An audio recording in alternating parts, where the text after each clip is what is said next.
I was reckless growing up, way more than I am now. Fighting was the only thing that seemed to bring me peace, as ironic as it sounds. So it only made sense that I'd end up fighting for money.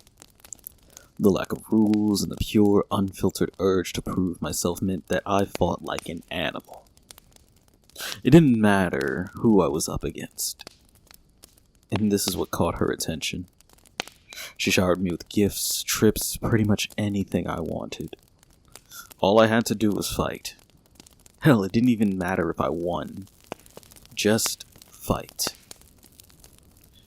Honestly, now that I think about it, I probably would have died fighting if I didn't meet Bella.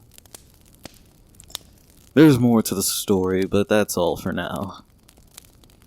Simon looked at me in shock as I finished my story.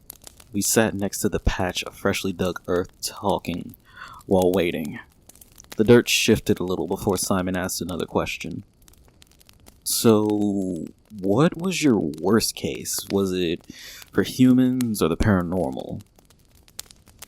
It took me a second to think as I slid the knuckle dusters on. Paranormal beings are similar to any other living thing. They follow what's in their nature. It's tough to assign morality to it. It's like expecting a wild animal to show mercy to its prey. Now, this isn't a golden rule. This doesn't apply for every single paranormal being. But a lot can't help what they are and what they need to live. Humans by far have been some of the worst cases I've ever had. As a species, we've done and continue to do horrible things to each other. God knows my hands aren't clean. The worst case I've ever had was assisting with a string of missing children. Simon leaned forward, hanging off of every word. The deputy I was working with will put it into more detail when he posts it online. After the shit show that was Eris and Hermes' visit, I needed to do something. Oh, right. I forgot to write that. So, here we go anyway. Don't worry, we'll get back to the thing in the dirt. There was a knock at my door as I just finished putting Noah's armor on. Alright now, don't try anything crazy. The little Sasquatch gave me an understanding nod and thumbs up. The Cerberus's hair was raised, and it cautiously approached the door. It could sense something powerful was on the other side of what now looked very flimsy. Short, dark brown hair, a sweet smile, and blue-green eyes, all wrapped in a black knee-length sundress. The poison apple voice was what had me on edge, though. "It's so good to see you. I'm so glad you're doing well," she said, appearing to be brimming with joy. Her hug was met with a stiff arm and a scowl. "Now don't be like that. We were lovers after all, or are you afraid?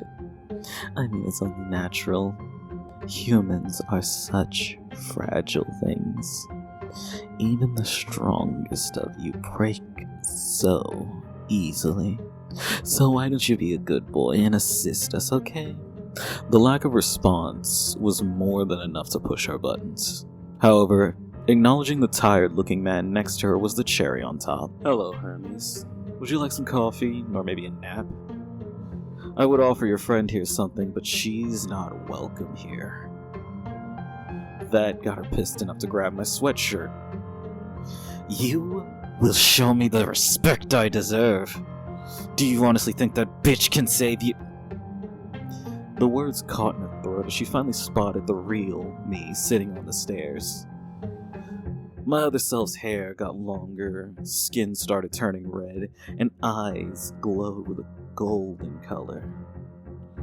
Bella wasted no time kicking Eris clear across the front yard before launching herself at the shocked goddess. Should we stop them?" Sam asked as I loaded my rifle.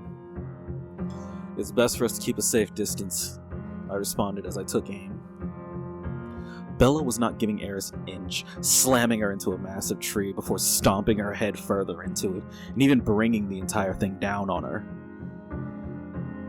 It took a second, but Eris' fist burst through the tree's trunk, followed by the rest of her body. With a flick of her wrist, a bronze-colored sword came into existence. She raised it over her head as she lunged towards Bella. My shot rang out and the bullet slammed into her shoulder. I wasn't expecting the look of shock on her face as she realized I was the one that shot her. Enough of this shit! Something zipped past me at extremely high speed. Hermes was between Eris and Bella.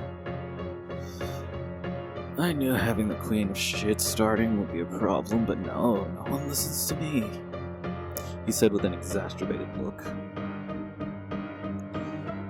Eris stared Bella down with torn clothes and gold-colored blood dripping from her nose.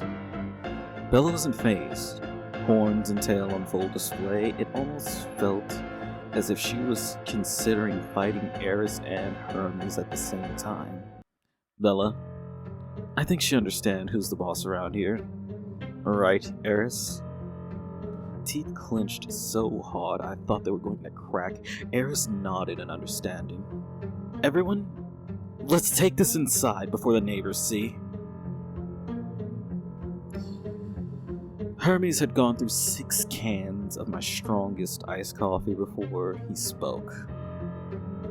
Originally, we were just going to pick up the dog, however now Zeus wants all the information on whoever took the Cerberus.